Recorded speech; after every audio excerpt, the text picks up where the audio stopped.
She ran without shoes. Dust rose behind her like smoke. No one chased her now, but fear didn't know the difference. When she reached the ridge, the cowboy was already there, leaning on the fence like he'd been waiting for her soul to catch up. The thought was a phantom, a wisp of a dream she'd had under a sky full of indifferent stars. In reality, there had been no ridge, no waiting cowboy. There had only been the dirt, the dark, and the suffocating weight of a promise that was not hers to make. Her name was Lena Mayhew, and she was 19 years old. She had spent those years in a camp carved out of the unforgiving landscape, a place where hope was a currency more scarce than water. It was a settlement of prospectors, trappers, and men who had lost their way, all clinging to the edge of a raw, untamed land. Her father, a man broken by bad luck and worse choices, had run up a debt to the camp's unofficial leader, a man named Silas Croft. Croft was a man built of hard angles and cold silences, his eyes like chips of flint that saw everything as a transaction. He owned the only saloon, the only supply post, and, through a network of debts and threats, he owned most of the men. He wanted to own Lena, too. The deal had been struck over a bottle of cheap whiskey and her father's shame-filled silence. Lena, for the forgiveness of a debt that could never be repaid. She was to be his wife. The words had fallen on her like a sentence, a final, unchangeable verdict on her life. She had seen the way Croft looked at her, a proprietary gaze that stripped her bare and tallied her worth like he was assessing a horse. He spoke of the wedding night with a smug certainty that made her skin crawl, promising to tame her spirit. The men in the camp either looked away, their pity as useless as a dry well, or they looked at her with a new, hungry curiosity, as if she were already his property. The final straw had been the dress. Croft had it brought in from a town 3 days' ride away. It was white lace, delicate and mocking in its purity, a stark contrast to the gritty, desperate world they lived in. When he'd held it up against her, his rough fingers brushing her collarbone, a cold, sharp certainty had pierced through her fear. She would rather die in the desert than wear that dress for him. She would rather be carrion for the vultures than a prize for Silas Croft. So she ran. That night, under a sliver of a moon that offered little light and no comfort, she slipped out of the small tent she shared with her father. He was asleep, a heavy, rattling snore filling the small space, the smell of whiskey a sour cloud around him. For a moment, she looked at his weathered face, the lines of defeat etched deep around his eyes and mouth. There was no anger left in her for him, only a hollow ache. He was a prisoner just as she was, chained by his own weakness. She took only a small canvas bag. Inside was a chunk of dry bread, a canteen filled with water that tasted of metal, and a small, worn locket that held a faded image of her mother, a woman she barely remembered, who had been swallowed by this same harsh land years ago. Tucked into the bottom of the bag was a letter. She had written it by the flickering light of a candle. The words a frantic, desperate scrawl. It wasn't addressed to anyone, for there was no one to send it to. It was simply a testament, a final declaration of her own soul before it was extinguished. My name is Lena Mayhew. It began. I did not choose this. The first few hours were a blur of adrenaline and terror. Every snap of a twig, every hoot of an owl, sent a jolt of panic through her. She imagined Croft's men on horseback, their dark shapes cresting the nearby hills, their voices a low rumble on the wind. She kept to the shadows, her bare feet silent on the packed earth, moving as quickly as her trembling legs would carry her. By the time the sun began to bleed across the eastern horizon, painting the sky in brutal shades of orange and pink, the camp was far behind her, but the desert was all around her, a vast, silent expanse that stretched to forever. The day was a trial by fire. The sun beat down with a physical weight, pressing on her head and shoulders, stealing the moisture from her body. The ground shimmered with heat, and the air was thick with a silence so profound it seemed to have a sound of its own, a low, humming emptiness. She drank from her canteen sparingly, the lukewarm water doing little to quench the fire in her throat. The bread was dry and hard, and it took her an age to chew and swallow a few mouthfuls, her mouth too dry to produce saliva. Her fear of Croft and his men slowly began to recede, replaced by a more immediate and primal fear. The fear of the sun, the fear of the silence, the fear of the vast, uncaring wilderness that surrounded her. She was a tiny, insignificant speck in an ocean of dust and rock. There were no landmarks, nothing to steer by except the relentless sun. The hope that had fueled her escape began to thin, stretching and fraying like old cloth. By the second day, she was stumbling. Her feet were cut and bruised, the soles raw from the hot, rocky ground. Her head throbbed with a dull, persistent ache, and waves of dizziness washed over her, making the horizon tilt and sway. The world was reduced to the next step, and the one after that. She thought of her father, and a wave of guilt, sharp and sickening, rose in her. What would Croft do to him when he found her gone? The thought was a spur, driving her onward even as her body screamed for rest. She saw things that weren't there, a pool of water shimmering in the distance that dissolved into heat haze as she approached. A lone rider on a faraway ridge that turned out to be a strangely shaped cactus. Her mind was beginning to fray along with her body. The heavy past she carried was no longer just a memory. It felt like a physical burden in her bag, weighing her down, pulling her toward the scorched earth. Late in the afternoon, when the sun was a white-hot eye in the sky, and she was certain she could not take another step, she saw it. It wasn't a mirage this time. A solitary cottonwood tree, its green leaves a shock of life against the muted browns and grays of the desert. It stood by what looked like a small, rocky outcrop, offering a patch of deep, inviting shade. It was an impossible, miraculous sight. With the last of her strength, she staggered toward it, her breath coming in ragged, painful gasps. As she drew closer, she saw she was not alone.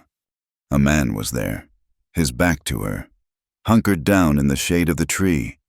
A horse, a sturdy-looking roan, stood nearby, flicking its tail at the lazy afternoon flies. The man was focused on his work, his hands moving with a slow, deliberate economy of motion. He was mending a saddle that was propped over a large rock, pushing a thick needle through the worn leather. He was tall and lean, dressed in dusty jeans and a faded blue shirt, the sleeves rolled up to his elbows, revealing strong, sun-browned forearms. A worn hat sat on the ground beside him, his dark hair ruffled by the slight breeze. Lena stopped, her heart hammering against her ribs. Was he one of Croft's men? Had they somehow circled ahead of her? But he didn't have the look of them. Croft's men were loud, restless, their energy coarse and predatory. This man was the opposite. He was absorbed in his task, radiating a stillness that seemed to draw the silence of the desert into himself. He was a part of the landscape, as patient and enduring as the rock he leaned against. She must have made a sound, a gasp, a stumble because he stopped his work. He didn't jump or turn quickly. He simply finished pulling a stitch tight, then slowly, deliberately, rose to his feet. He turned to face her, and his eyes, the color of a stormy sky, took her in. They were not unkind, but they were wary, guarded. He saw her torn dress, her wild, dusty hair, her bare, bleeding feet. He saw the terror that was etched onto her face. He didn't speak. He just watched her, his expression unreadable, his hand resting lightly on his thigh, not far from the pistol holstered at his hip. Lena's legs finally gave out. She sank to her knees, the canvas bag falling from her nerveless fingers. The world swam before her eyes. All the words she had rehearsed in her mind, pleas for help. Lies about being lost vanished, burned away by the sun and her exhaustion. All that was left was the raw, terrified truth, the single shameful secret that had driven her into this wilderness. Her throat was a desert of its own, but she forced the words out, Her voice a dry, cracked whisper, a sound that was barely human. It was all she had left. "I'm scared," she admitted, the confession tearing from the deepest part of her. Her eyes met his, pleading, desperate. "I'm still a virgin." The words hung in the oppressive heat between them, fragile and raw. Lena expected a flicker of something in his eyes, disgust, perhaps, or a predatory curiosity like the men in the camp. She expected a sneer, a question, a price. To a man like Silas Croft, her confession would have been an appraisal, a confirmation of the value of his purchase. She braced herself for the inevitable, for the world to confirm once again that she was nothing more than a commodity, her worth tied to a state of being she had no control over. The cowboy, Cade McCall, did not move. The stormy gray of his eyes held her gaze, and in their depths, she saw none of the things she feared. There was no judgment, no avarice. There was only a profound, unsettling stillness, as if her desperate, shameful words had fallen into a deep well and been absorbed without a ripple. He took in her trembling form, the way her shoulders hunched as if expecting a blow, and a subtle shift occurred in his expression. It wasn't pity. It was something quieter, something that looked like recognition. He took a slow step forward, his movements measured, unthreatening. He knelt, not too close, and picked up his canteen from the ground. He unscrewed the cap and held it out to her. His voice, when it came, was low and even, a gravelly sound like stones shifting at the bottom of a riverbed. It held a resonance that seemed to calm the frantic beating of her heart. "Then you deserve safety, not shame." The words were so simple, so direct. They seemed to bypass her ears and settle directly into the hollow space in her chest where hope had died. Safety, not shame. No one had ever offered her the first or absolved her of the second. Tears she didn't know she had left to cry pricked at the back of her eyes, hot and sharp. She reached for the canteen with a hand that shook violently, her fingers brushing his as she took it.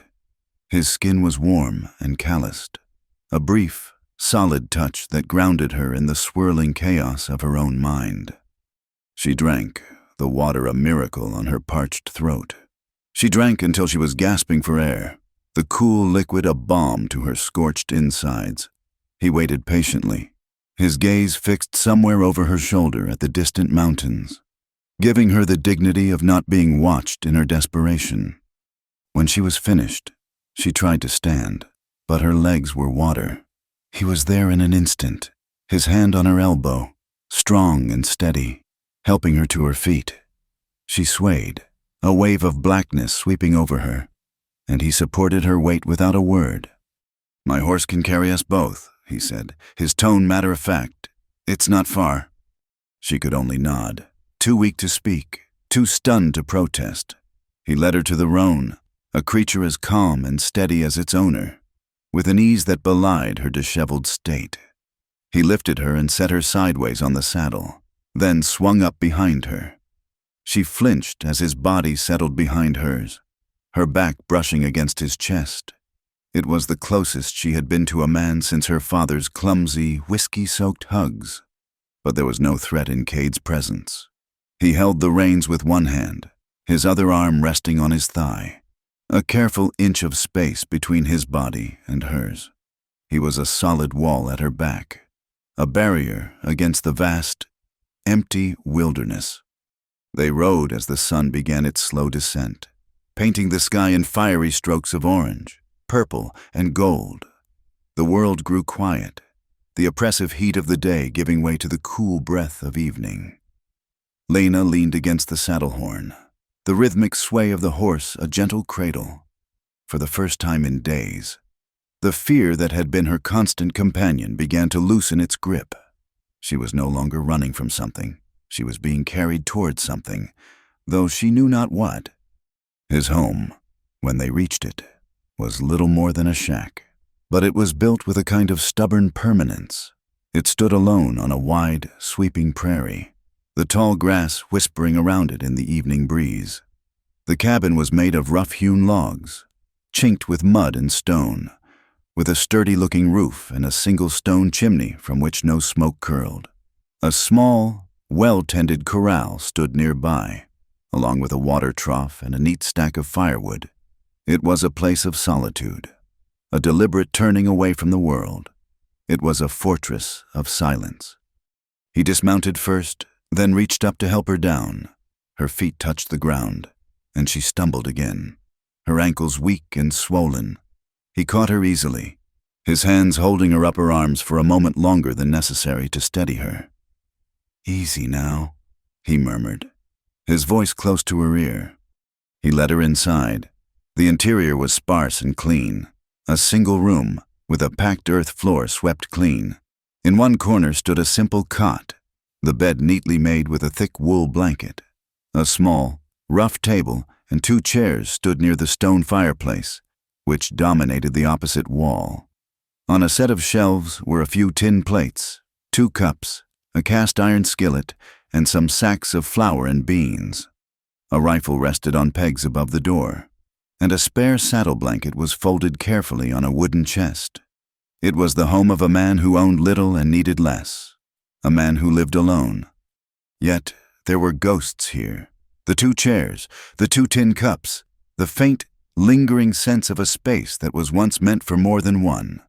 Lena felt it in the quiet, a silence that wasn't empty, but full of things unsaid. She later learned that this had been the place Cade had built with his younger brother, Jacob. They were going to start a small ranch, a life carved from the wildland on their own terms. But Jacob had been ambushed on the trail back from town, caught in the crossfire of a dispute that wasn't his. He died in Cade's arms, right on the spot where the cabin now stood. Cade had buried him under the lone pine tree on the ridge and had lived with his ghost ever since. The second chair remained, a silent testament to a future that had been stolen. Cade gestured toward the cot. "You should rest." He moved to the fireplace, striking a match and setting the kindling ablaze. The flames caught quickly, casting a warm, dancing light across the small room, pushing back the encroaching shadows of the night. He didn't look at her, giving her space, allowing her to acclimate to this strange, safe harbor. She sank onto the edge of the cot, the straw-filled mattress sighing under her weight. The wool blanket was coarse but clean, smelling faintly of wood smoke and the dry prairie air.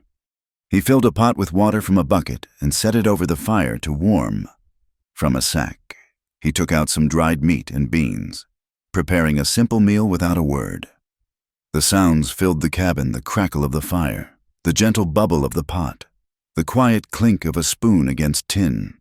They were sounds of life, of normalcy, of peace. They were sounds that drowned out the echoes of Croft's threats and the memory of her father's despair. When the stew was ready, he ladled a generous portion into one of the tin plates and brought it to her, along with a cup of water. He took a smaller portion for himself and sat at the table, his back partially to her. He ate slowly, his movements deliberate. The silence between them was not awkward or strained. It was a comfortable, breathing thing, a blanket of quiet that settled over the small room. Lena ate, the warm food a comfort in her aching belly. Each spoonful seemed to replenish not just her body, but her spirit. She watched him as she ate, the firelight catching the hard lines of his face, the quiet set of his jaw. He was a stranger. She was in his home, miles from anyone, completely at his mercy. Every instinct she had honed in the harsh environment of the camp screamed at her to be wary, to be afraid. But she wasn't.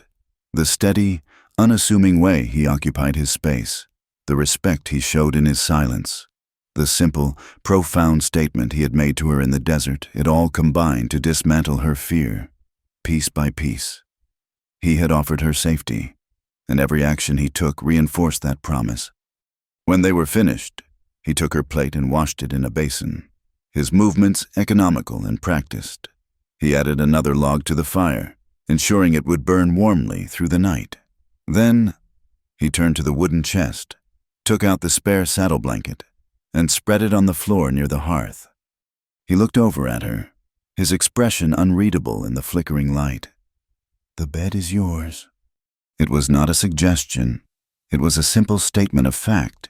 He was giving her the only comfort his home offered, without question or hesitation. He turned his back to her, removed his boots, and settled onto the blanket, his form a dark, solid shape against the glow of the fire. He lay facing the door, a silent guardian between her and the world outside. Lena sat on the cot, overwhelmed. In her world, they took land, they took money, they took lives, and they took women. A bed, offered freely, was an act of grace so foreign it felt like a dream. She lay down, pulling the thick wool blanket up to her chin.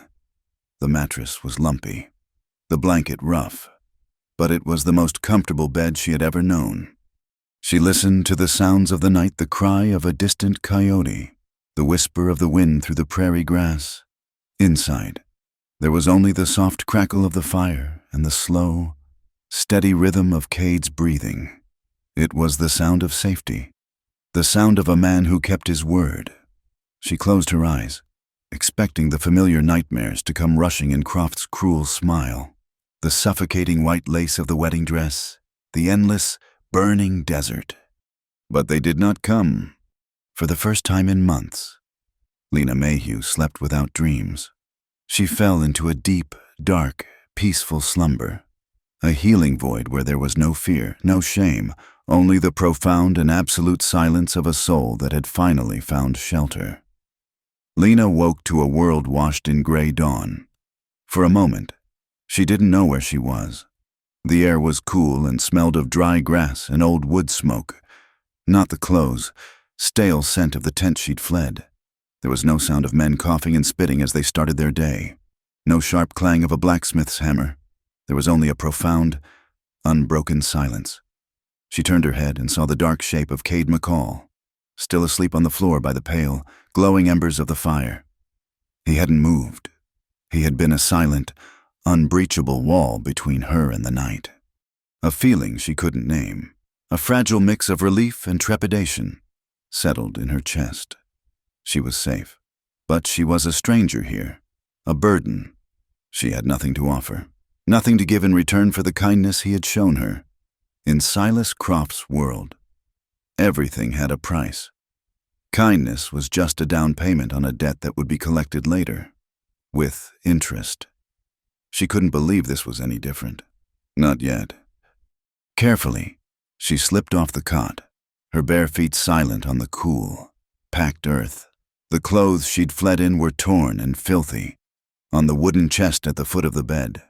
Someone had placed a folded shirt and a pair of denim trousers. They were men's clothes, worn soft with use but clean. His clothes.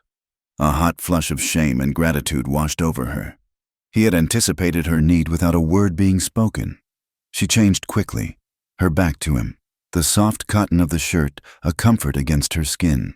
The trousers were far too large, but she cinched them tight with a length of rope she found by the door. She felt like a child playing dress-up, but she also felt, for the first time, anonymous and protected. Cade was still asleep. She watched the slow, even rise and fall of his chest. He looked younger in sleep. The hard lines of his face softened. The watchfulness in his eyes shuddered away. She felt an urgent need to be useful, to prove she was not just another mouth to feed, another problem he had found by the side of the trail. She crept outside. The prairie stretched out in every direction, a sea of pale gold under a vast, open sky. The air was crisp and clean, and she took a deep breath, filling her lungs with it. It felt like the first clean thing she had touched in years. Near the cabin, a patch of earth had been turned over, a fledgling garden struggling against the stubborn soil. Weeds were beginning to choke the small, hopeful-looking sprouts. It was a place to start. She set to work, her hands clumsy at first. She pulled at the tough, thorny weeds, her fingers unused to the labor. The sun rose higher, warming her back. It was not the cruel, punishing sun of the deep desert, but a steady, life-giving warmth. When Cade emerged from the cabin an hour later, she didn't hear him approach. She only knew he was there when a shadow fell over her. She looked up, startled, her heart leaping into her throat. He stood watching her, his face impassive. In one hand, he held a tin cup of water. In the other, a pair of thick leather gloves.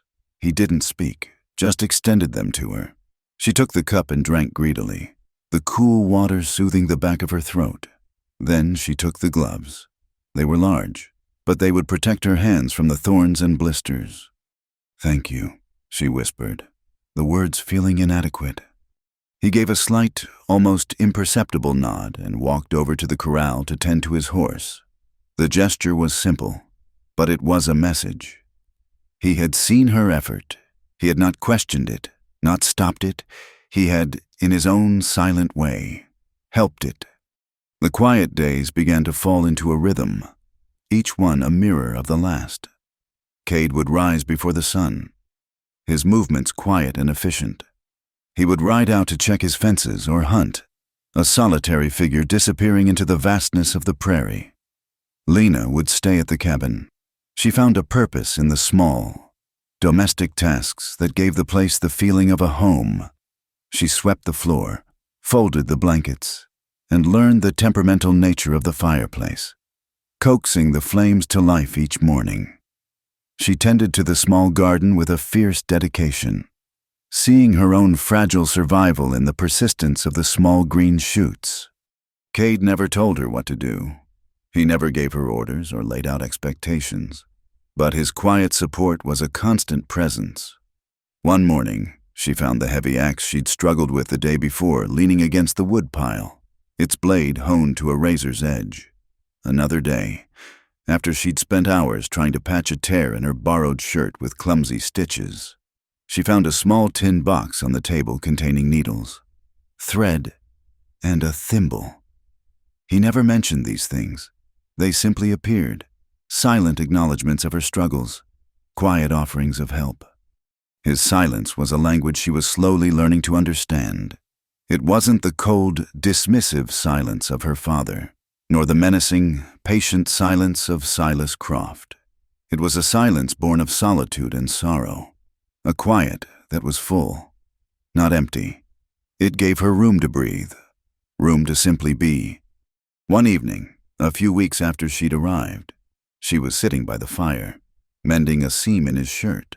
The steady in and out of the needle was calming. Cade sat at the small table, cleaning his rifle. The metallic click and slide of the mechanism a familiar, rhythmic sound in the quiet cabin. The firelight cast long shadows, making the small space feel intimate and safe. She didn't plan to speak. The words just came, soft and hesitant at first, as if she were testing their weight in the air. "My mother," she began, her eyes fixed on her needlework. She loved to sew. She could make something beautiful out of almost nothing. Cade didn't look up, but the rhythmic cleaning of the rifle stopped. He was listening. "Encouraged by the silence," she continued. "She died when I was 10. Fever. After that, my father, he started losing things. First the small plot of land we had, then his pride. He followed a gold rush that had already ended. We ended up at the camp. He owed Mr. Croft a lot of money." She said the name, and it felt like a poison on her tongue. She paused, taking a shaky breath. She could feel Cade's eyes on her now, but she didn't dare look at him. She kept her gaze on her hands, on the needle pulling the dark thread through the faded blue cotton. "He saw me not as a daughter, but as an asset, something to be traded. He made a deal with Mr. Croft. My father's debt would be cleared, and I would become his wife." She finally risked a glance at him. He was watching her, his hands still on the rifle parts laid out on the table. His expression was grim, his jaw tight, but there was no judgment in his eyes. There was only a quiet, focused attention that made her feel seen in a way she never had before. It gave her the courage to say the worst of it. "Mr. Croft, he liked to talk about what he was owed. He called me his unspoiled property. He told everyone about the wedding night, how he would be the first. He said it was his right. That's why I ran. I couldn't let him be the one to take that. It was the only thing I had left that was mine." Her voice broke on the last words, and a single, hot tear splashed onto the fabric in her lap. She hastily wiped it away, ashamed of her weakness. She had said it. She had given voice to the ugly, humiliating truth that had haunted her for months. She waited for his reaction, for him to turn away in disgust, to tell her she had brought trouble to his door. He said nothing for a long moment. Then, slowly, he began to reassemble the rifle, his movements as deliberate and sure as ever. When he finally spoke, his voice was low, rough with an emotion she couldn't identify. "A man who calls a person property," he said, his gaze fixed on his work, "doesn't deserve the ground he walks on." It wasn't an offer of comfort. It wasn't an expression of pity. It was a simple, hard statement of fact, a judgment passed not on her, but on the man who had wronged her. In that moment, something inside her that had been knotted tight with shame and fear began to loosen. He finished with the rifle and stood, placing it back on the pegs above the door. He looked at her then, and his eyes had changed. The wary distance she had first seen in the desert was gone. The quiet solitude was still there, but it was different now. It was as if he had opened a door, just a crack, and allowed her to see the man inside. What she saw was not pity, but a deep, resonant empathy, the understanding of a person who also knew what it was to lose everything. His gaze was softer, closer. It was the look of a man who was no longer just providing shelter to a stranger, but was standing guard over a kindred soul. The peace they had found was a fragile, living thing.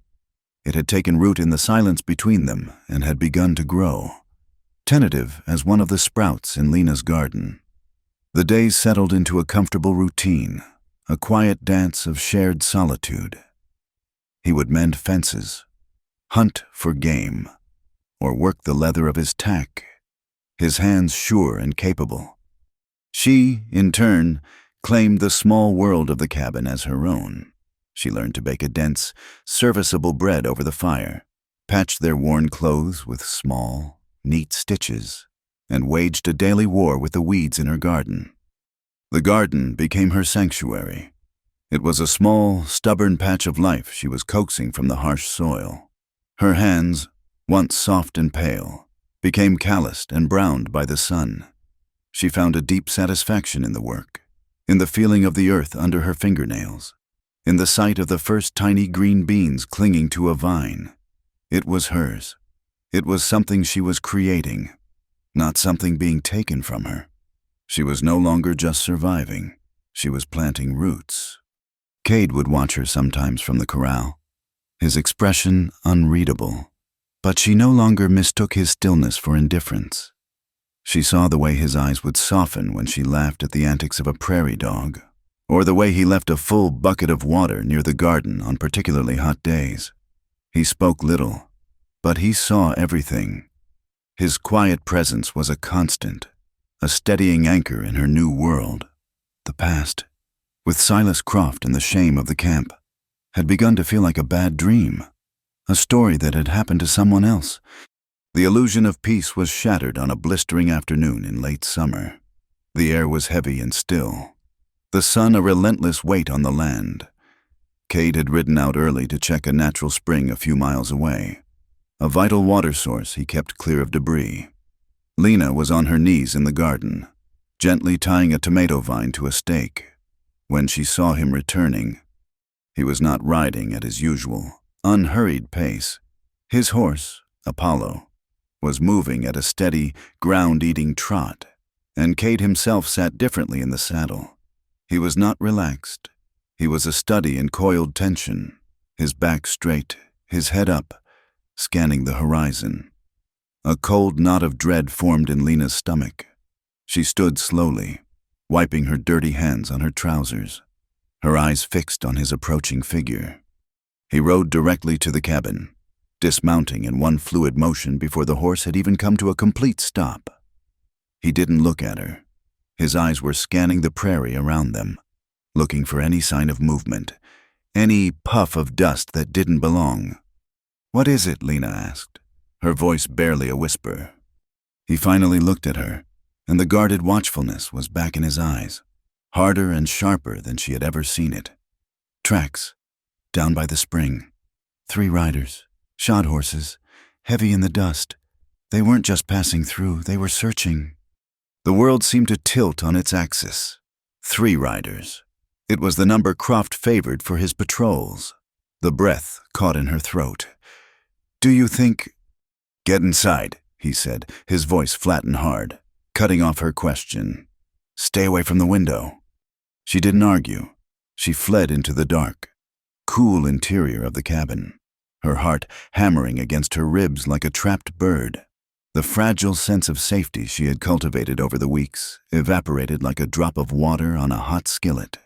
She was prey again. The hunt was on. She pressed herself against the rough log wall, her ear near a small crack between the timbers that offered a sliver of a view of the path leading to the cabin.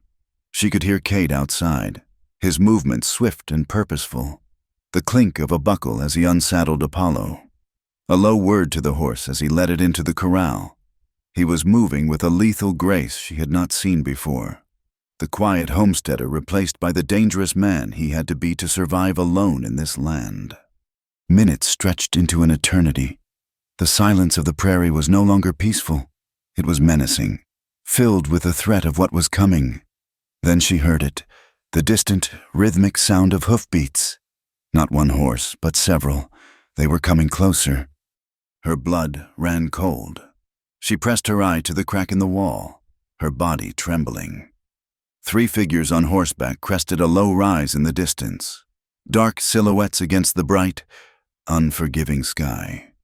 They were moving slowly, deliberately, their eyes scanning the ground. Even from this distance, she could feel their predatory intent. As they drew nearer, the figures resolved into men. One was in the lead, a big slouching man with a cruel set to his shoulders. The sun glinted off something on his saddle, a silver concho, just like the one Silas Croft favored for his best men. The man turned his head, and for a heart-stopping second, his face was clear, a thick, unkempt beard, a nose that had been broken more than once, and a sneer that was permanently etched onto his features. It was Jedediah Kane, Croft's right-hand man, a man who had looked at her with hungry eyes in the saloon, his laughter a wet, rasping sound as Croft had laid claim to her. A choked gasp escaped her lips. She stumbled back from the wall, her hand flying to her mouth to stifle a cry. The past wasn't a dream. It was here. It had ridden all this way to drag her back. The cabin door opened, and Cade stepped inside, closing it silently behind him. He looked at her pale, terrified face, and he knew. "It's them," she whispered, her voice shaking. "The one in the lead, his name is Jedediah. He works for Croft." Cade's face was grim, a mask carved from stone. He walked to the wall and took down his rifle, the oiled steel gleaming in the dim light. "They'll have seen my tracks from the spring. They'll follow them here. We have a few hours at most. Maybe less."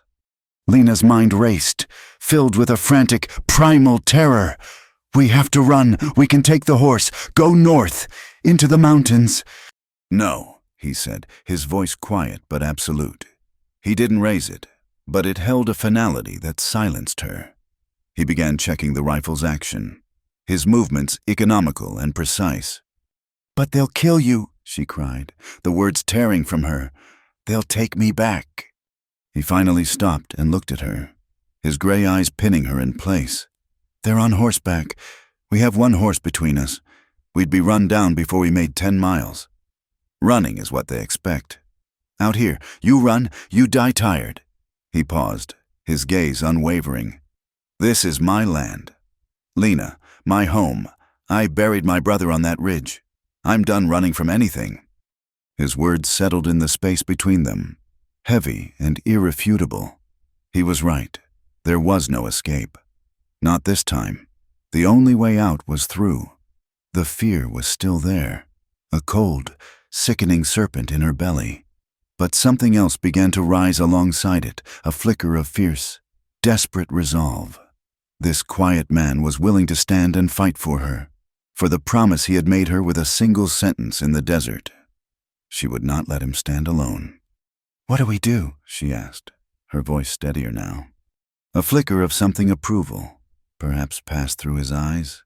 "We get ready." The hours that followed were a blur of tense, focused activity. The silence between them was no longer one of peace, but of shared, urgent purpose. Cade was in command. His low-voiced instructions simple and direct.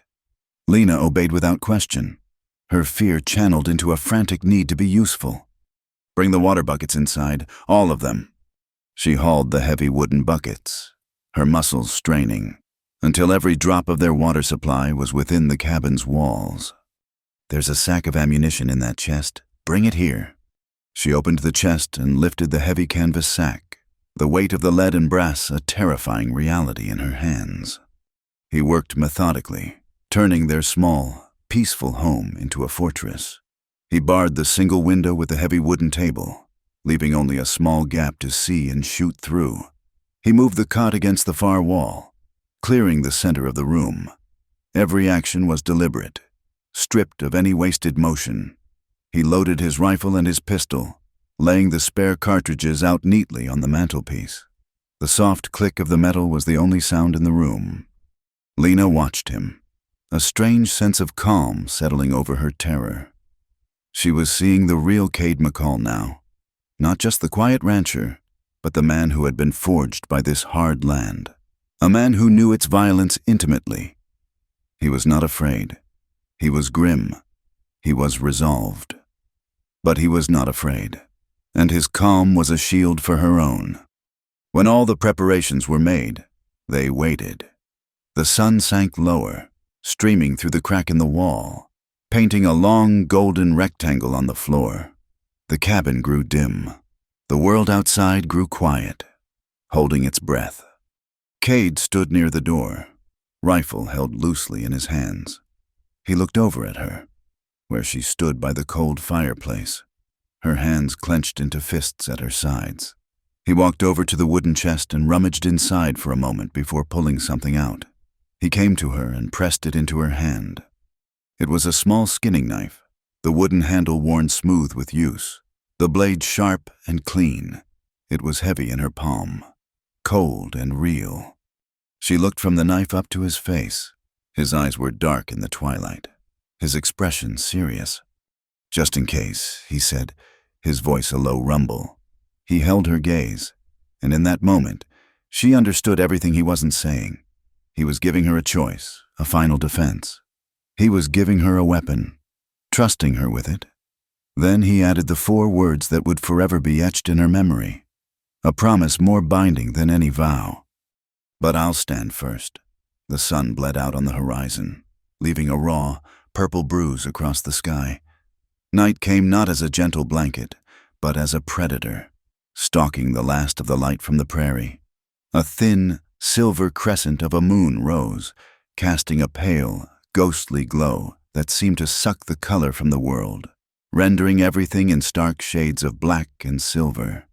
It was a watcher's moon, offering just enough light to see a threat, but not enough to identify it clearly. Inside the cabin, the silence was a physical thing. Lena sat on the floor, her back pressed against the rough logs of the far wall, the skinning knife clutched in her hand. The wooden handle was slick with the sweat of her palm. Every nerve in her body was stretched taut. Listening. She listened to the whisper of the wind around the corners of the cabin, the faint, settling groan of the logs, the frantic, shallow rhythm of her own breathing. Cade stood by the door, a motionless silhouette against the slightly less black rectangle of the barricaded window. He held his rifle in a loose, easy grip, but there was nothing easy about the tension in his shoulders or the absolute stillness of his posture. He was a man made of waiting. Then she heard it. It began as a vibration more than a sound, a faint, rhythmic thrumming that traveled through the packed earth floor into the soles of her feet. It grew slowly, resolving into the unmistakable, metronomic beat of hoofbeats. One horse, then another, and a third. They were not moving fast. They were picking their way through the dark with a confident, unhurried pace. The sound was an omen, a death knell carried on the night air. Lena's breath hitched. She tightened her grip on the knife, the knuckles of her hand turning white. This was it. The past had a sound, and this was it. Cade didn't move, but she felt the change in him, a subtle shift in the energy in the room. He was no longer waiting. He was ready. The hoofbeats grew louder, closer, until they stopped just outside the cabin. The sudden silence that followed was more terrifying than the noise had been. It was filled with listening, with menace. A coarse voice sliced through the night, startling a flock of unseen birds into a frantic flutter. "McCall, we know you're in there. We know you've got something that don't belong to you." It was Jedediah Kane's voice. Hearing it here, outside this small sanctuary, felt like a physical violation. It was a voice that belonged to Smokey, violent saloons and back-alley deals, not the clean silence of the prairie. Lena squeezed her eyes shut. "Don't answer," she prayed, a frantic, silent plea. "Don't let them know we're here." But there was no hiding. Cade's voice was low and even, stripped of all emotion, but it carried in the still night air with perfect clarity. "This is my property. You're trespassing." A harsh, grating laugh answered him. "Property. That's good. We're here for property. All right, Mr. Croft's property. A runaway girl. Just send her out, and we'll be on our way. No need for anyone to get hurt." The lie was so bald, so obvious, it was an insult. They had not ridden all this way for a peaceful resolution. They had come for a retrieval and for revenge. Cade's response was immediate. "Absolute. She's not going with you." The silence stretched, thin and tight. Lena could picture them out there, the three of them, sitting on their horses, their faces shadowed by the brims of their hats. She could feel their surprise, their disbelief that this lone man would dare to defy them. Jedediah's voice, when it came again, had lost its mocking tone.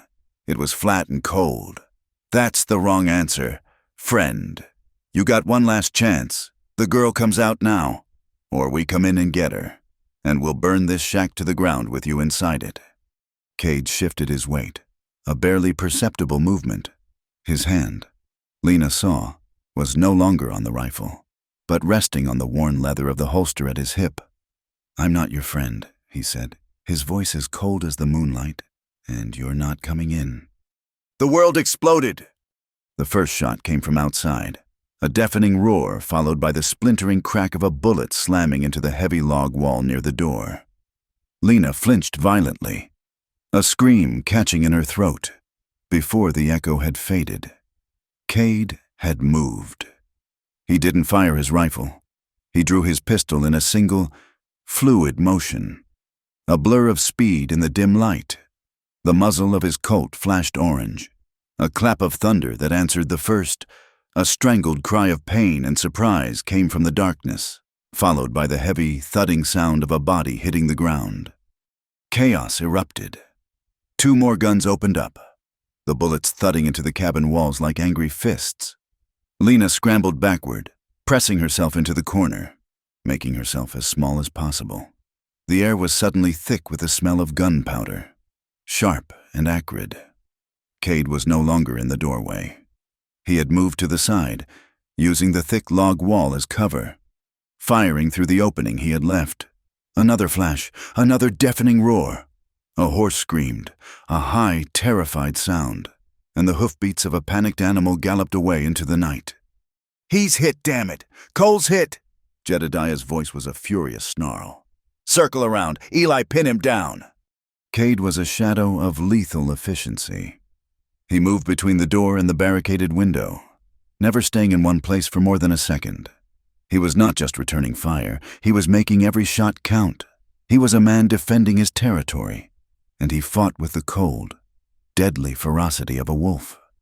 Lena could do nothing but watch, paralyzed with a terror so profound it felt like a physical weight crushing her. This was her fault. This quiet, decent man was going to die because of her. The thought was a shard of ice in her heart. She heard a scrabbling sound from the side of the cabin, near the small, shuttered window she had never paid much attention to. It was the cabin's one weak point. A grunt of effort, then the sound of wood splintering. One of them was trying to get in. Cade heard it too. He fired one more shot toward the front, then whirled, his pistol coming up, ready to face the new threat. But Jedediah chose that moment to lay down a volley of covering fire, forcing Cade back behind the cover of the doorway. He was pinned. The splintering sound grew louder, more frantic. A hand, then an arm, appeared through a newly made hole in the shutter. The man outside, Eli, was trying to pry it open. In a moment, he would be inside. He would be behind Cade. Lena's terror was a roaring in her ears. Every instinct screamed at her to stay hidden, to burrow into the corner and pray for it to be over. But then Cade's words echoed in her mind, clear as a bell in the violent chaos. "But I'll stand first." He was standing. He was standing between her and the monsters in the dark. He was going to die for her. And in that instant, something shifted inside her. The terror was still there, a cold, slick snake coiling in her gut. But something else rose to meet it. It was not courage. It was a white-hot, furious rage. They would not take this from her. They had taken her past. They had tried to take her future. But they would not take this one decent man who had shown her kindness. The shutter burst inward with a crash, and a dark shape began to scramble through the window. It was the third man, Eli, a wiry figure with a wild look in his eyes. He didn't see her. His attention was fixed on Cade's back, his own pistol raised, a triumphant, cruel sneer on his face. Lena moved. She was no longer a frightened girl. She was a cornered animal.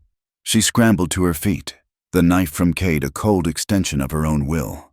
She crossed the small room in 2 frantic strides, her bare feet silent on the floor. The man was halfway through the window, his body tangled, his focus entirely on Cade. He didn't hear her. He didn't see her. She didn't scream. She didn't think. She acted with a choked sob that was equal parts fear and fury. She lunged forward and drove the knife with all her strength into the soft part of the man's side, just below his ribs. It was not clean.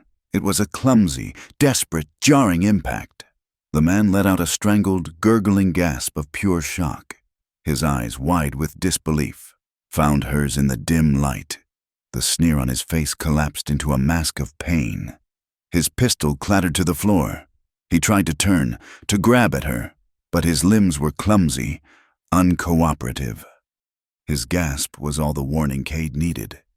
He spun around, saw the scene in a single, lightning-quick glance, the man in the window, Lena with the knife, her face a pale, terrified mask.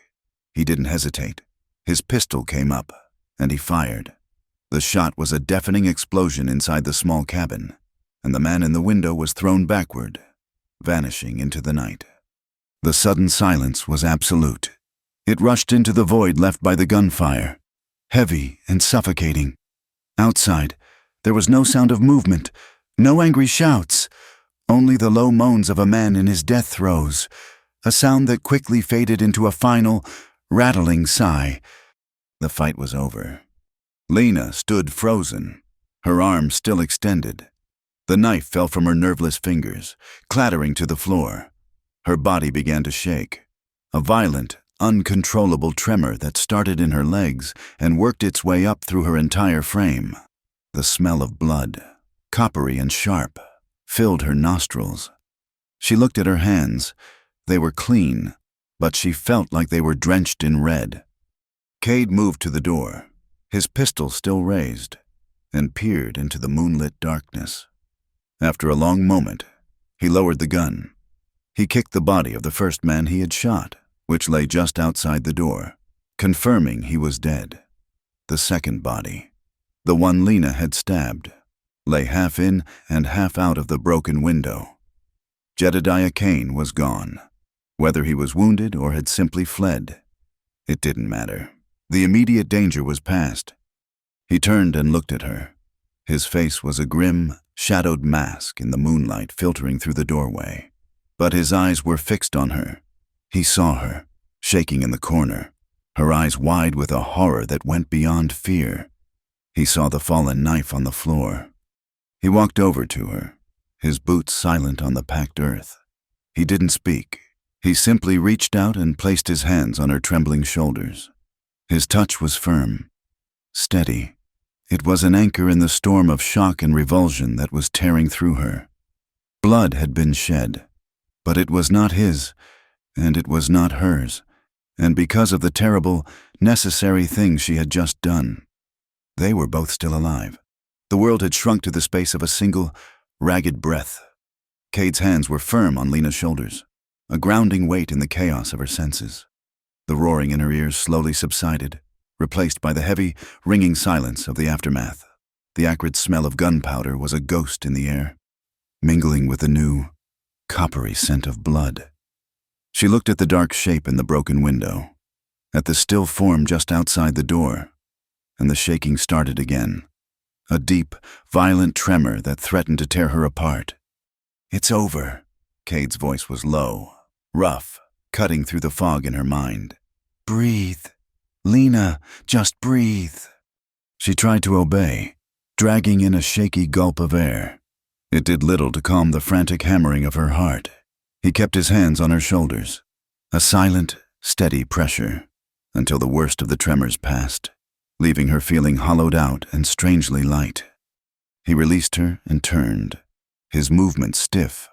The first task was the grim necessity of the dead. He said nothing, did not ask for her help, but she knew she could not stay inside. She could not hide from what had been done. She followed him out into the pale, indifferent moonlight. The prairie was silent again, as if the violent explosion of noise and death had never happened.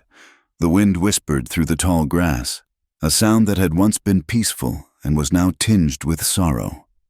He went to the first man, the one who had fallen outside the door.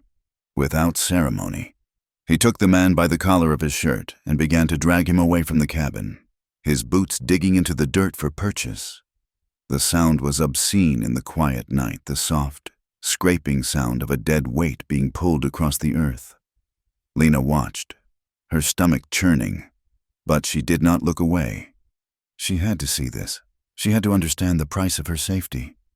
Cade dragged the body 100 yards out, into a shallow ravine where the shadows were deepest, and left it there for the coyotes and the vultures. It was a harsh burial, but it was all this land offered to men like that. He returned, his breathing slightly labored, and went for the second man, the one she had, the one in the window. He pulled the body free of the broken shutter with a grunt of effort. Lena saw the dark, wet stain on the man's side where she had driven the knife. A wave of nausea washed over her, but she swallowed it down, her jaw tight. This was the reality of survival. This was the consequence of saying no in a world that did not want to hear it. As Cade began to drag the second body away, he stumbled. It was a small, almost imperceptible thing, a slight catch in his step, but in a man who moved with such deliberate grace, it was as loud as a gunshot.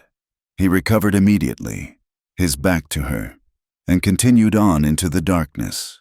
But she had seen it, and when he returned to the cabin, the moonlight cast his shadow long on the ground, and she saw him lean heavily against the log wall for a moment, his head bowed. A dark patch was spreading across the fabric of his left shoulder. In the dim light, she had mistaken it for a shadow. It was not a shadow. "You're hurt," she said, her voice a dry rasp. He didn't turn. "It's nothing. A splinter from the door frame." She knew it was a lie. She walked toward him, her fear replaced by a new, sharp urgency. "Let me see." "Lena, it's not—" He started to protest, but his voice wavered. He straightened up from the wall, and as he turned to face her, she saw the grimace of pain he could no longer hide. His face was pale beneath its tan, and a sheen of sweat glistened on his forehead. "Sit," she ordered, her voice imbued with an authority she didn't know she possessed. To her surprise, he did. He sank onto the edge of the wooden chest, his movements slow and pained. The cabin, which moments before had been a battlefield, became a sick room. She moved with a purpose that felt foreign and yet deeply natural. She stoked the embers in the fireplace, adding fresh kindling until a low flame flickered to life, casting a warm, steady glow. She filled a basin with water and set it near the hearth to warm, then found a stash of clean rags in the chest he'd been sitting on. Lastly, she found his whiskey bottle. She knelt in front of him. "Take off your shirt." He hesitated for a fraction of a second, his gray eyes searching hers in the firelight. He saw no fear there now. The terror that had defined her for so long had been burned away in the crucible of the night's violence. What remained was a grim, quiet resolve. He gave a short, pained nod and began to unbutton his shirt, his right hand clumsy, his left arm hanging uselessly at his side. She helped him, her fingers brushing against his skin. He was warm, the heat of a low-burning fever already beginning to radiate from him. She eased the fabric off his wounded shoulder. The bullet hadn't hit him clean. It had torn a ragged furrow across the top of his shoulder, a brutal landscape of torn flesh and muscle. It was bleeding sluggishly, the dark blood staining his skin. Her breath caught, but she did not flinch. She had seen death tonight. This was just a wound. This was something she could fix. "This will hurt," she said softly. He just nodded, his jaw set, his eyes fixed on some distant point over her shoulder. She uncorked the whiskey bottle. The sharp, alcoholic smell filled the small space. She poured a generous amount onto a clean rag, then pressed it to the wound. He let out a sharp, ragged hiss of breath through his teeth, and his entire body went rigid, his hand clenching into a white-knuckled fist. But he did not cry out. He did not move away. He sat perfectly still and endured it, giving her the trust of his own pain. She worked in silence, her hands steady. The girl who had been afraid of her own shadow was gone. In her place was a woman who was methodically, carefully, cleaning a gunshot wound by firelight. She washed away the blood, her touch gentle but firm. Her hands were stained with his blood now, but it felt different. This was not the blood of violence, but the blood of sacrifice. It was the price he had paid to keep his word. As she worked, she began to speak. Her voice was a low, soft murmur, almost a whisper, not meant to carry any further than the small space between them. It was as if the intimate, painful act of tending to him had unlocked the final door inside her. "You never asked for my past," she began, her eyes focused on her task, on the slow, careful work of cleaning the wound. "I'll tell it anyway." He remained silent, his breathing harsh but even. He was listening. She knew he was listening with an intensity that went beyond just hearing the words. "It wasn't just Silas Croft," she said, her voice gaining a quiet strength. It did not tremble. It was the place, the camp. It was a place where everything was for sale, a man's loyalty, a woman's time. There was no kindness there that didn't have a price tag hanging from it. My father, he wasn't a bad man. Not really. He was just weak. The land broke him. And then Croft broke what was left. She paused, taking a fresh rag and dipping it in the warm water. She gently cleaned the edges of the wound, her movements precise. He stopped seeing me as his daughter. I became his last coin, his last chance to get out from under his debt. I would hear them talking at night, my father and Croft, their voices low, drunk.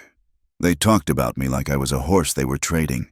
They discussed my health, my temperament. Croft was very particular. He wanted to make sure his investment was sound. Cade's good hand, which had been clenched into a fist, slowly uncurled. The shame was the worst part, she continued, her voice dropping even lower. It was like a heavy blanket I couldn't throw off. The way the other men looked at me, the way the few women there would whisper, a mix of pity and scorn. I was no longer Lena. I was Croft's girl. I started to believe it myself. I started to feel like an object, something without a will, without a soul, just a thing to be used and discarded. She finished cleaning the wound. It was raw and angry, but it was clean. She took a fresh strip of linen she had torn and began to bandage it, wrapping it snugly around his shoulder and chest, her movements deft and sure. The night I ran, he had given me the dress. It was white lace, so clean and pure. It felt like a joke, a mockery of everything I was, everything I was about to become. That's when I knew I couldn't do it. I would rather die in the desert, be torn apart by animals, than let him put that dress on me and claim me as his own. So I wrote a letter, to no one, just so a piece of me would be left that was true. And then I ran. She finished the bandage, tying it off with a neat knot. Her hands, stained with his blood, rested for a moment on his uninjured shoulder. She finally lifted her eyes to meet his. I've been running my whole life. I think, first from my father's sadness, then from the camp's cruelty. But tonight, when I saw that man coming through the window, I wasn't running anymore. I was angry. I was angry that they were trying to take the one safe place I had ever found. I was angry they were trying to hurt the one person who had ever treated me like I was worth more than a debt. Cade sat in the firelight, the clean white bandage a stark contrast against his sun-darkened skin. He had not moved, had not spoken a word. He had simply absorbed her story, every painful, humiliating detail. He had lost his brother to the senseless violence of this land. He understood the weight of a stolen future. He looked at her, at this young woman who had been through an inferno and had walked out of the ashes, and his gaze was filled with a profound, aching understanding. He saw not a victim, but a survivor, a fighter. He slowly raised his good hand and gently touched her cheek, his thumb brushing away a tear she hadn't even realized had fallen. It was not a gesture of pity, but of acknowledgement, of respect. In the ruins of the night, surrounded by the ghosts of violence, her whispered confession had forged a new kind of silence between them. It was a silence no longer built on the spaces between words, but on the shared, unspoken truth of all the words that had finally been said. The days that followed the violence were quieter than any that had come before. It was a new kind of silence, not one of emptiness or of unspoken tension, but of shared convalescence. The ghosts of the two dead men lingered for a time, a faint stain on the prairie air, but the vast, indifferent land soon absorbed them, and the memory of their end became a sealed chapter in the story of the cabin. Jedediah Kane did not return. The land had swallowed him, too, in its own way. A coward who fled into the wilderness was often as good as dead. Cade's wound was a constant, physical reminder of the night. It forced a stillness upon him that was alien to his nature. For the first week, he was bound to the cabin. His left arm held immobile in a sling Lena had fashioned from a strip of clean linen. The fever that had threatened in the first hours broke, leaving him weak but lucid. He spent his days sitting in the chair by the door, his rifle always within reach, watching the horizon. But his gaze was different now. He was not just watching for threats. He was watching Lena. She became the center of their small world. The responsibilities of survival, once his alone, now fell to her. She rose before him, her movements soft in the pre-dawn gray, and rekindled the fire.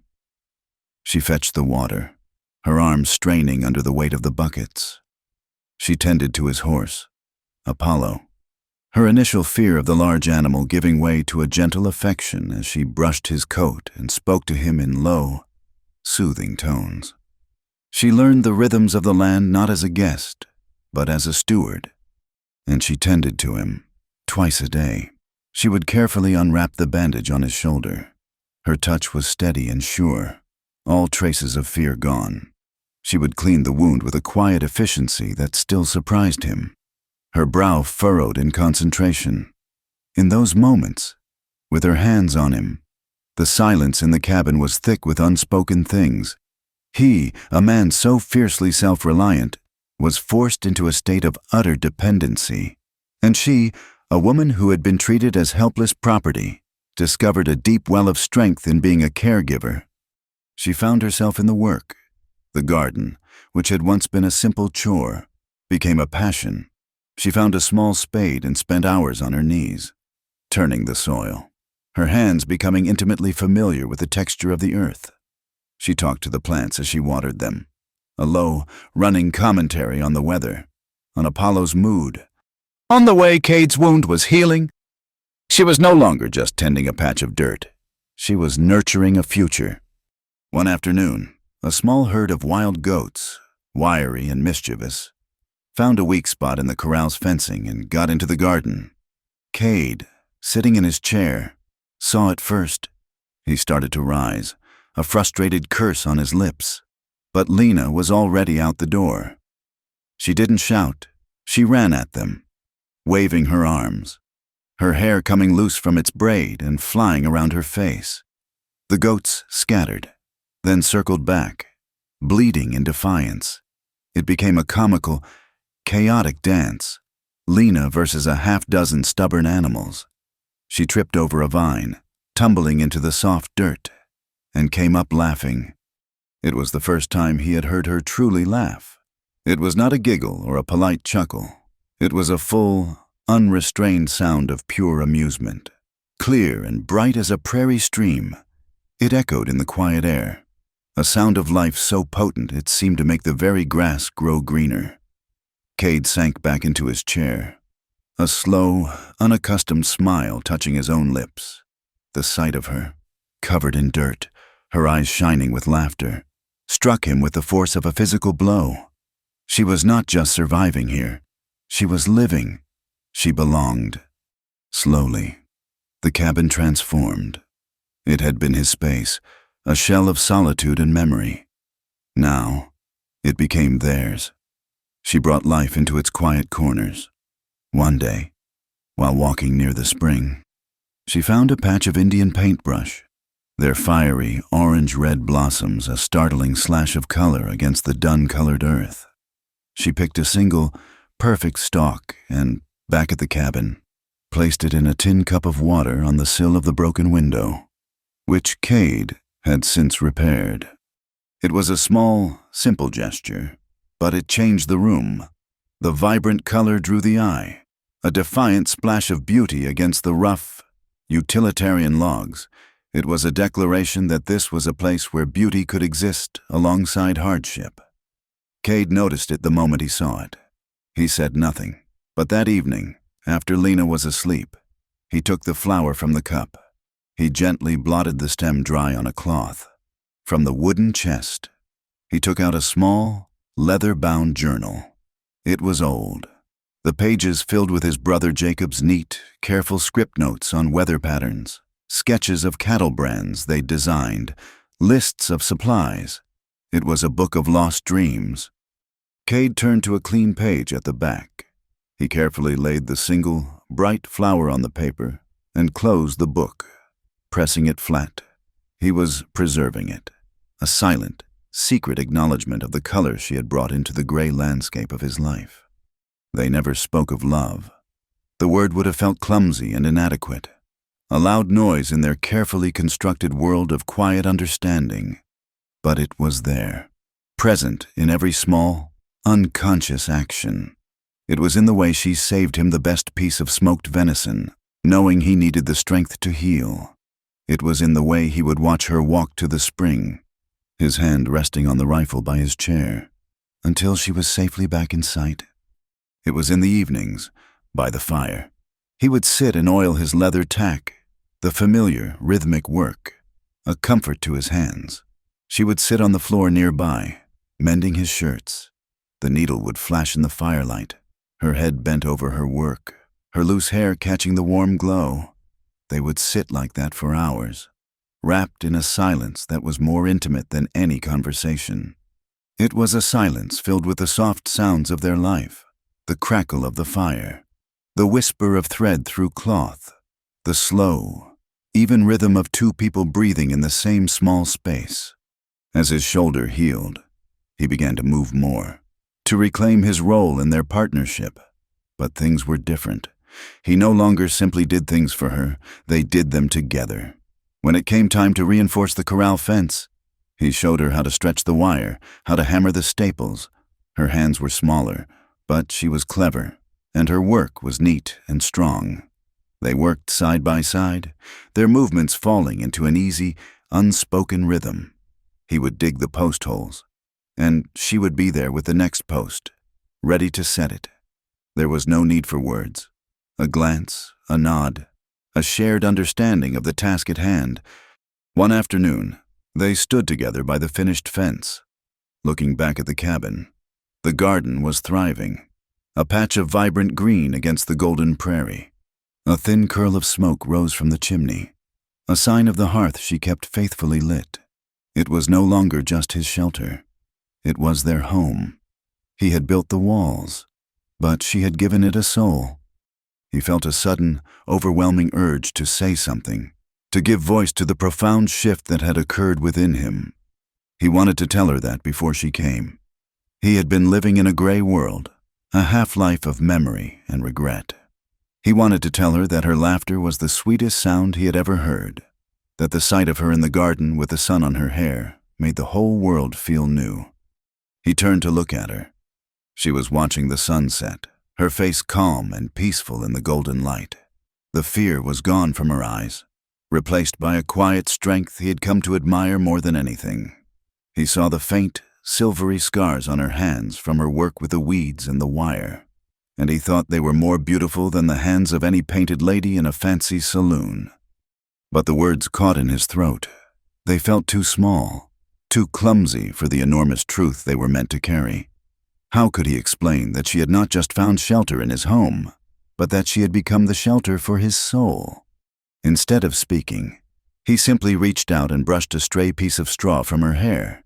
His calloused fingers lingered for a moment on the soft strands. It was a fleeting touch, over in an instant, but she leaned into it. A small, almost imperceptible movement. Her eyes met his, and in their depths, he saw a mirror of the same unspoken emotion that was lodged in his own chest. They stood there for a long moment as the sun dipped below the horizon, painting the sky in strokes of fire and rose. They did not touch again. They did not speak. They did not need to. In the quiet space between them, in the shared language of a fleeting touch and a steady gaze, everything had already been said. Love had grown without words, nurtured by shared danger, patient healing, and the simple, profound beauty of a single flower. Pressed between the pages of a book of dreams, the autumn winds came down from the high plains with a wild, keening voice. For days, the wind was a constant presence, a physical force that scoured the land, bent the tall grasses flat, and rattled the very bones of the small cabin. It was a lonely, restless sound, the voice of the vast, untamed wilderness reminding them of their isolation. It stripped the last of the leaves from the lone cottonwood tree and sent dust devils dancing across the prairie in the gray, fading light. Inside, the cabin was a small bubble of warmth and flickering light against the vast, howling darkness. The fire was the heart of their home, and Lena had become its faithful keeper. She knelt on the hearth, her body positioned to block the drafts that snaked through the chinking in the logs, carefully adding small, dry pieces of kindling to the glowing embers. The flames would catch, licking at the new wood, casting dancing shadows that made the small room seem both smaller and more intimate.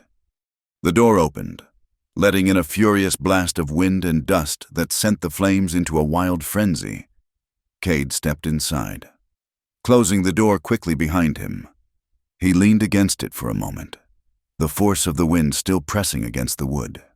He was covered in the prairie. Dust was ground into the knees of his trousers, caked on his boots, and powdered his dark hair. He had spent the entire day reinforcing the roof of the small lean-to where they kept their winter stores. A brutal, thankless job of fighting the relentless wind. He looked tired, a deep, bone-weary exhaustion that was etched in the lines around his eyes. He took off his hat and beat the dust from it against his thigh. He didn't speak, just nodded to her as he crossed the room and sank into the chair opposite the fireplace. He slumped into it, his body finally surrendering to the fatigue, and watched her through heavy-lidded eyes. The firelight played across the hard planes of his face, softening the sharp edges, highlighting the quiet strength in the set of his jaw.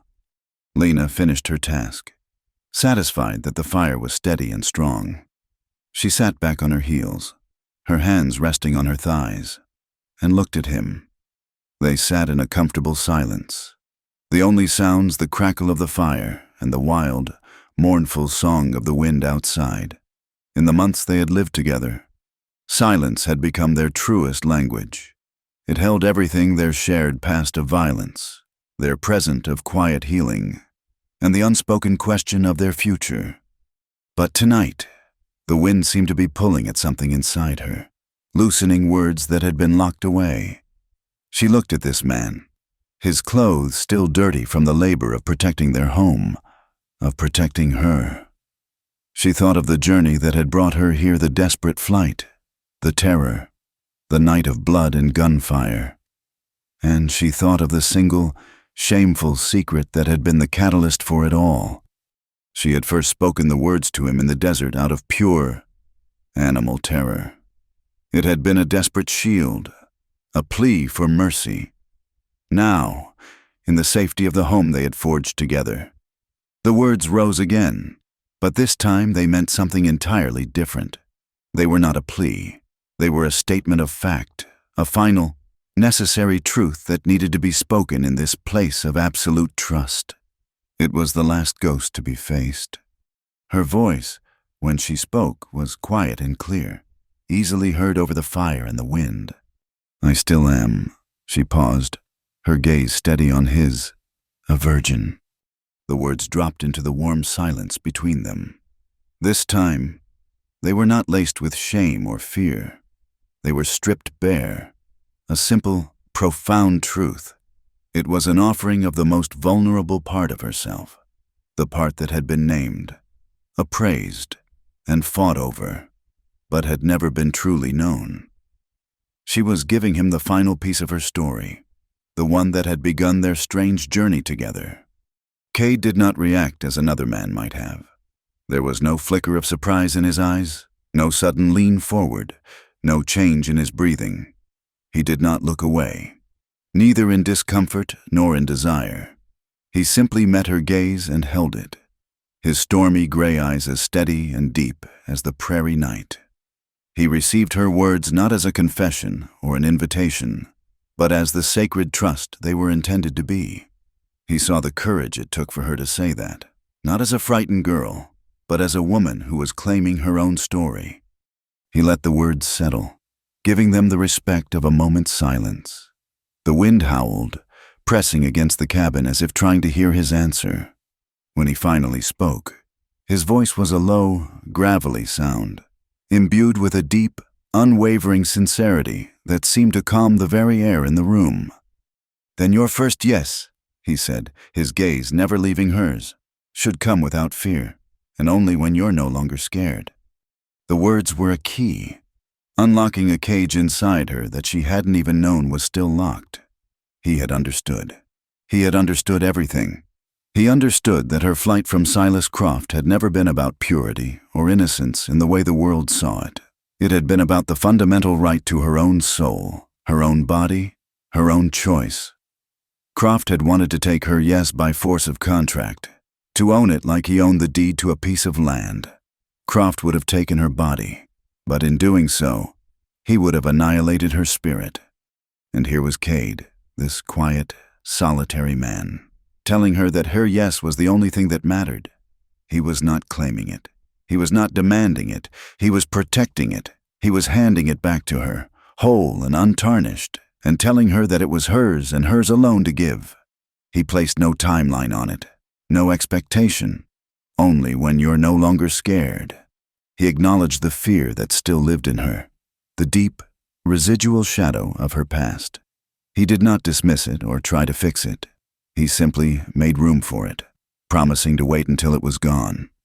A single tear slid down her cheek, hot and sudden. It was followed by another, and another. A great, silent sob shook her frame, a tremor that came from the deepest part of her being. She did not make a sound, just knelt there before the fire, the tears streaming down her face, washing away the last stubborn stains of shame and fear. She was not crying because she was afraid. She was not crying because she was sad. She was crying because, for the first time in her life, she felt utterly, completely heard. Someone had listened past the word itself and had understood the terror and the hope that lay beneath it.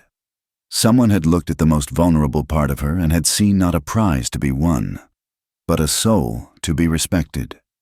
Cade did not move from his chair. He did not rush to her, did not try to hold her or comfort her in a physical way. He understood, with that profound, innate wisdom of his, that these were tears she needed to shed alone. It was a private grief, a private release, and his role was to bear silent witness, to provide the safe space for it to happen. He just sat there, his presence a solid, unshakable anchor in the storm, and let her cry. She cried for the girl who had run barefoot into the desert. She cried for the daughter who had been traded like cattle. She cried for the woman who had been forced to take up a knife to defend her life and her home. And she cried with the profound, shattering relief of a prisoner who has just been told that the war is finally, truly over. The wind continued its wild assault on the cabin, but inside, a great storm had just broken. When the last of the tears had fallen, leaving her feeling empty and clean, she looked up at him through blurry eyes.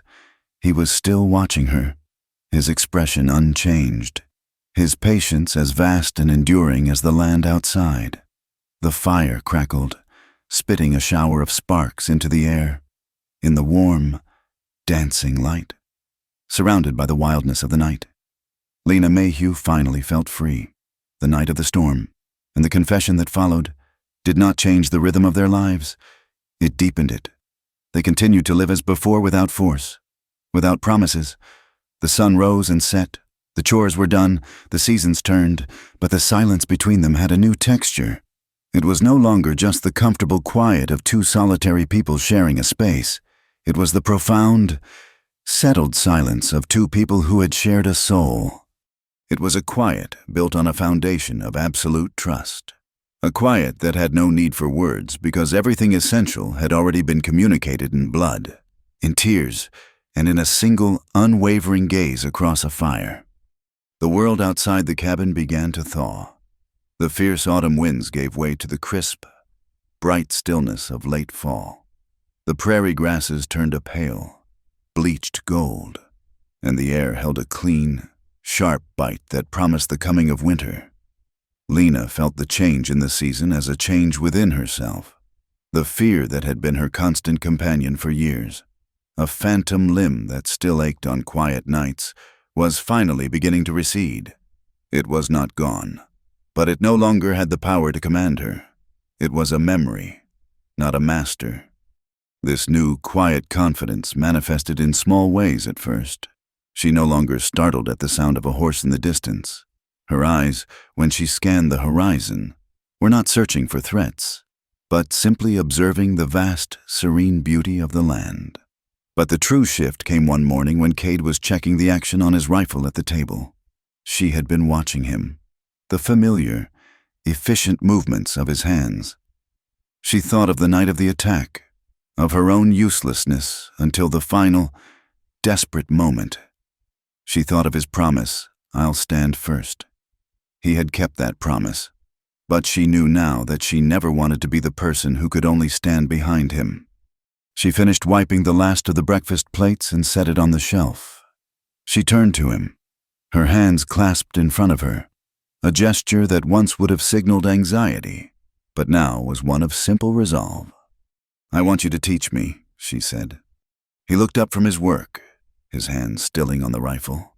His gray eyes were questioning, but he did not speak.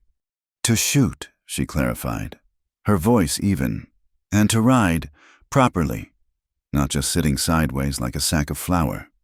A long moment passed. He studied her face, searching for any trace of the old fear. He found none. He saw only a quiet, steady determination. He had given her safety, and now she wanted to learn how to build it for herself. It was the natural, inevitable next step. He gave a slow, deliberate nod. It was all the answer she needed. The lessons began the next day. Riding came first. Apollo, Cade's steady roan, was a patient teacher. Cade cinched a spare saddle onto the horse's broad back and showed Lena how to mount, not with force, but with balance. Her first attempts were clumsy. She felt impossibly high off the ground, a fragile thing perched atop a mountain of muscle. Her body was stiff with a fear she had not anticipated, not a fear of men, but a fear of falling, of failing. Cade was a teacher of few words. He did not lecture or command. He showed. He would adjust the position of her foot in the stirrup with a light touch. He would demonstrate the subtle shift in weight, the gentle pressure of a knee that told the horse what to do. He walked alongside her for hours in the corral, his hand a steadying presence on the bridle, his low voice a constant, calming murmur to both horse and rider. "Let him feel you're in charge," he'd say, "not with your hands, but with your seat. He'll trust you if you trust yourself." Slowly, she learned. She learned the rhythm of the horse's walk, the feel of its powerful muscles moving beneath her. She learned that control was not about pulling and kicking, but about a quiet, confident partnership. One afternoon, after a week of patient practice, Cade opened the corral gate. "Take him to the spring," he said. Her heart leaped. The spring was a mile away. It would be just her and the horse, out on the open prairie. She looked at Cade, a question in her eyes. He simply nodded, his face calm, giving her his trust. She nudged Apollo with her heels, and the horse moved out of the corral at a steady walk. She did not look back. She kept her eyes on the horizon, her back straight, her hands light on the reins. She was no longer running from the wilderness. She was riding into it, a part of it. When she returned an hour later, the sun on her face and the wind in her hair, she felt a sense of freedom so profound it was almost dizzying. Learning to shoot was a different matter. The rifle was not a partner. It was a tool, a cold, heavy weight of wood and steel. The first time Cade placed it in her hands, she flinched at the memory. It evoked the smell of gunpowder, the deafening roar, the sight of a man falling backward out of a window. Cade saw the tremor in her hands. "It's just a machine," he said, his voice quiet but firm. "It does what you tell it. Nothing more." He showed her how to hold it, how to brace the stock against her shoulder to absorb the kick. He showed her how to sight down the long barrel, how to line up the front and rear sights on a distant rock. He taught her to control her breathing, to squeeze the trigger slowly, smoothly so as not to jerk the barrel. The first shot was a shock. The rifle exploded against her shoulder with a force that jarred her to the bone, the sound a brutal crack that shattered the prairie silence. The bullet went wide, kicking up a puff of dust 10 feet to the left of the target. Her shoulder throbbed, and her ears rang. She lowered the rifle, her arms trembling. This was harder than riding. This was an act of will, a confrontation with the violence she had survived. But she did not give up. Day after day, she would practice, firing a few precious cartridges under Cade's watchful eye.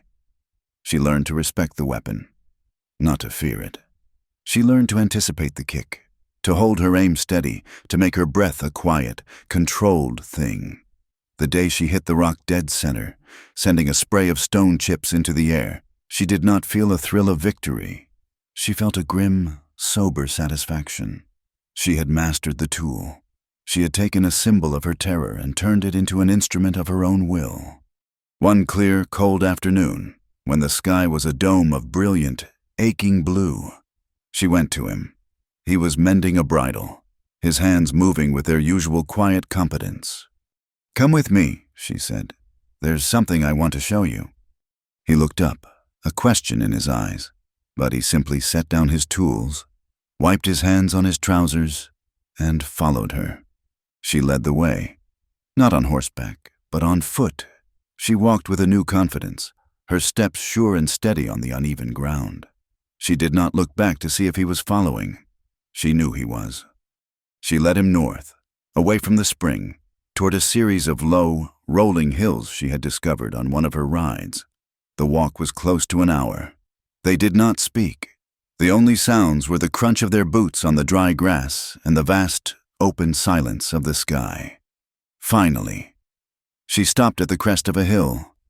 Below them, nestled in a shallow, sun-drenched basin, was a sight so unexpected it seemed impossible. It was a sea of yellow wildflowers, thousands upon thousands of them, a riot of brilliant gold that flowed across the landscape like a river of spilled sunshine.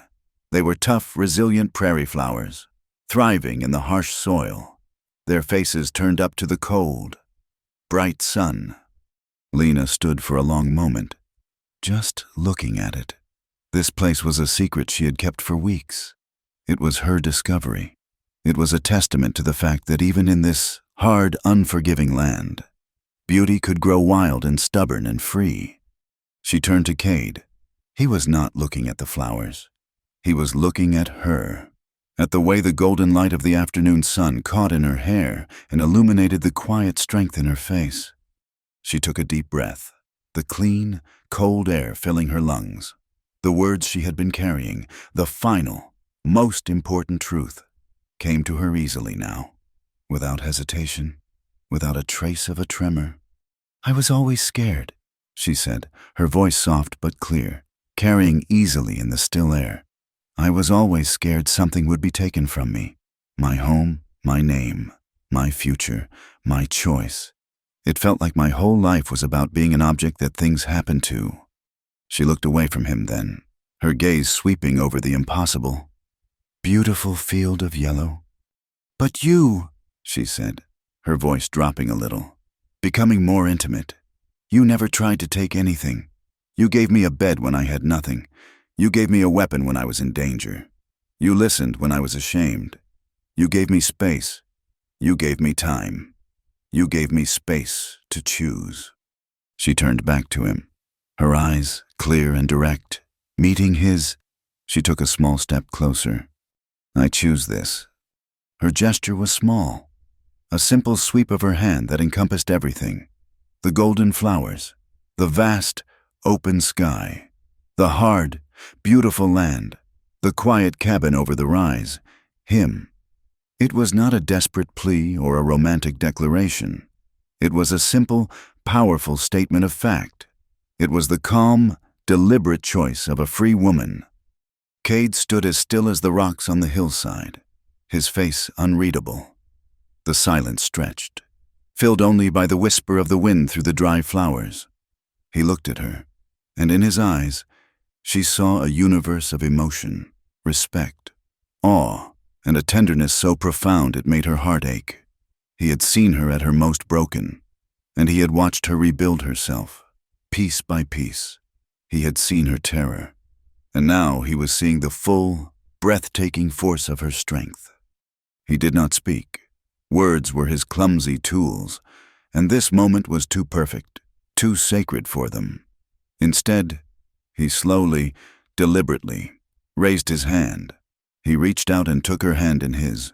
His was large, calloused, and warm, and it enveloped hers completely. It was not a gesture of possession, but of acceptance. It was a promise. It was his answer. His hand, holding hers, said everything he could not. "I choose this, too." Winter was coming. It was not a sudden arrival, but a slow, creeping advance that announced itself in the sharpening of the wind and the deepening blue of the shadows. The days grew shorter, the light more precious. A sense of urgency settled over the small homestead as they made their final preparations. A quiet, shared race against the first snow.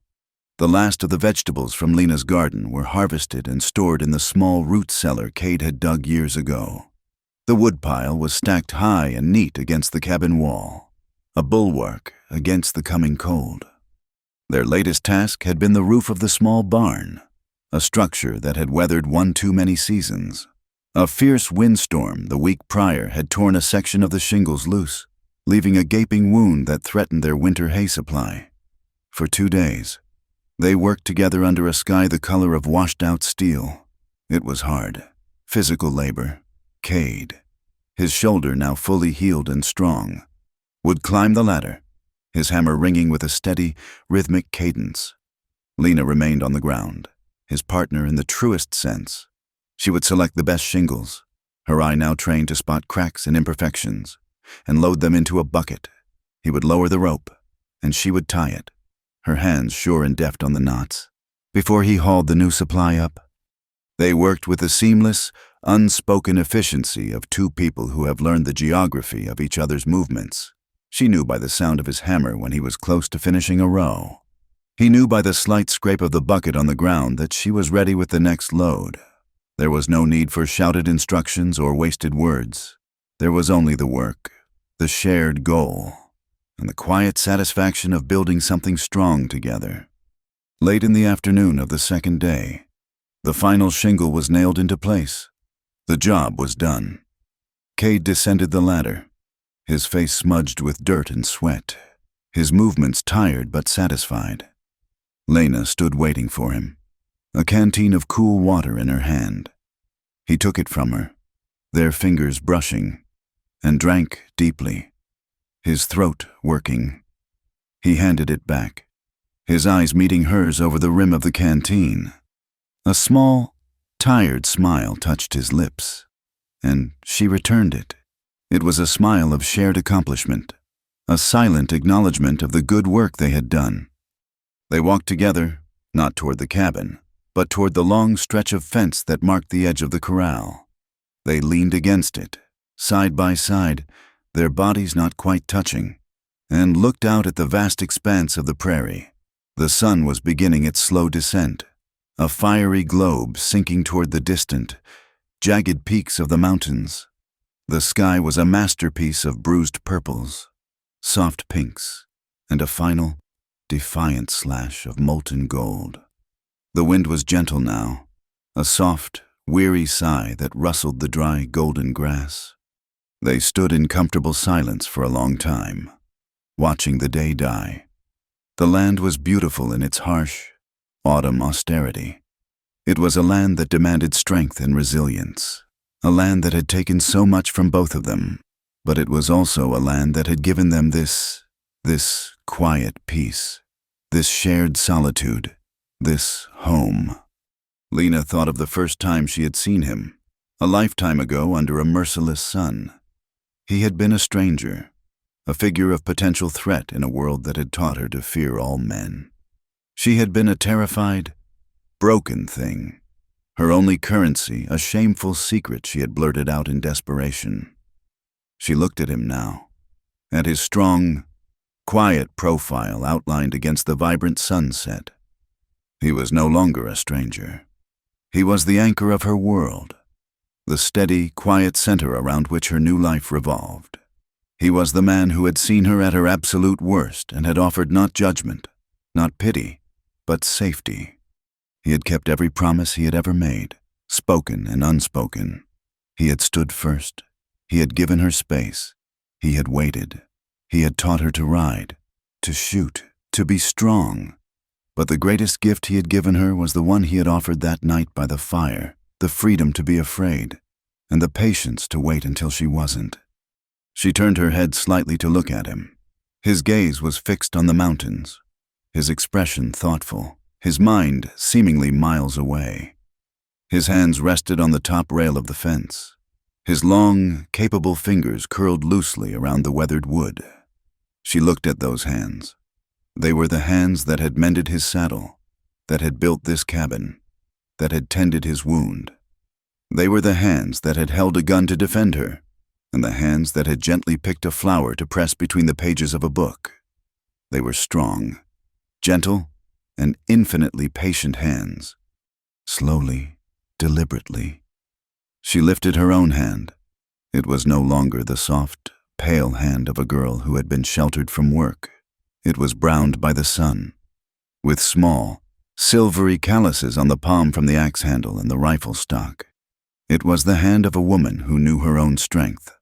She reached out and placed her hand gently over his on the fence rail. It was a simple, quiet gesture, but it was the most profound statement she had ever made. It was a bridge across the last remaining space between them. Cade flinched, a barely perceptible tightening of his muscles, as if her touch were a sudden, unexpected shock. He slowly lowered his gaze from the mountains to their hands, resting together on the rough wood. Her hand was small against his, but it was not the hand of a frightened child seeking protection. It was the hand of an equal, offered in trust and quiet affection. He did not move. He did not speak. He simply allowed her hand to rest there, a silent acceptance of the gift she was offering. She kept her hand on his, the warmth of his skin seeping into hers. She leaned her head to the side, her hair brushing against the rough fabric of his sleeve. Her voice, when she spoke, was a whisper, a sound meant only for him, almost lost in the vastness of the prairie. "I'm still scared," she admitted, the words a final, honest confession. He turned his head then, his stormy gray eyes searching hers in the fading light. He did not understand. He had seen her face down charging goats, seen her master the horse, seen her learn the cold calculus of the rifle. He had seen her stand unflinching in the face of death. She saw the question in his eyes and offered a small, sad smile. "Not of guns," she clarified softly, "or of being alone, or of the work, but of other things, of the dark, of being touched by someone I didn't choose, of the promises a man can make in the night." She paused, her gaze unwavering. "The fear is a part of my story now. I don't know if it will ever go away completely." Then, her voice grew even softer, and she gave his hand a gentle squeeze. "But I'm not scared of you." It was the ultimate truth, the greatest gift she could give him. In a world where men had been a source of terror and pain, he was her sanctuary. He was the exception. He was the man who had broken the pattern. Cade looked at her, truly looked at her, and in that moment, he saw the incredible journey she had made. He saw the frightened girl in the desert and the fierce woman who had wielded a knife in the dark. He saw the determined student and the laughing gardener. He saw the scars on her soul, and he saw the unshakable strength that had allowed her to heal. And he loved her for all of it. He loved her for the fear she still carried, and for the courage that allowed her to name it. His own voice, when he finally answered, was low and rough with an emotion he rarely allowed himself to show. He did not offer empty platitudes. He did not tell her she had nothing to be afraid of. He honored her fear. He honored her truth. "Then we wait," he said, his words slow and deliberate, each one a vow, "until you're ready, not 1 second sooner." He turned his hand under hers, his fingers lacing with hers, their palms pressing together. It was a perfect fit. They stood there, side by side, their hands clasped together on the fence, as the last sliver of the sun disappeared behind the mountains, leaving the sky a soft, deep velvet. The first stars began to prick the darkness, cold and bright and infinitely distant. There was no need for a kiss. There was no need for whispered words of love. All the pretty, easy words belonged to a different world. In this world, love was not a word. It was a choice. It was a quiet act of patience. It was a shared silence at the end of a long day. It was the feeling of his hand, warm and strong and steady, holding hers in the twilight. It was presence, and it was enough. And so, in the silence and the wind, as the vast prairie night settled around them, their love story, the real one, finally began. Thank you so much for listening to our story. We'd love to know where you're tuning in from, so please drop a comment below to say hello and share your thoughts. If you enjoyed this tale, consider subscribing to our channel, Wild West Stories 1850, and give this video a like. And if you'd like to help even more, please hit the hype button to help this story be heard by more people. Your support means the world to us. To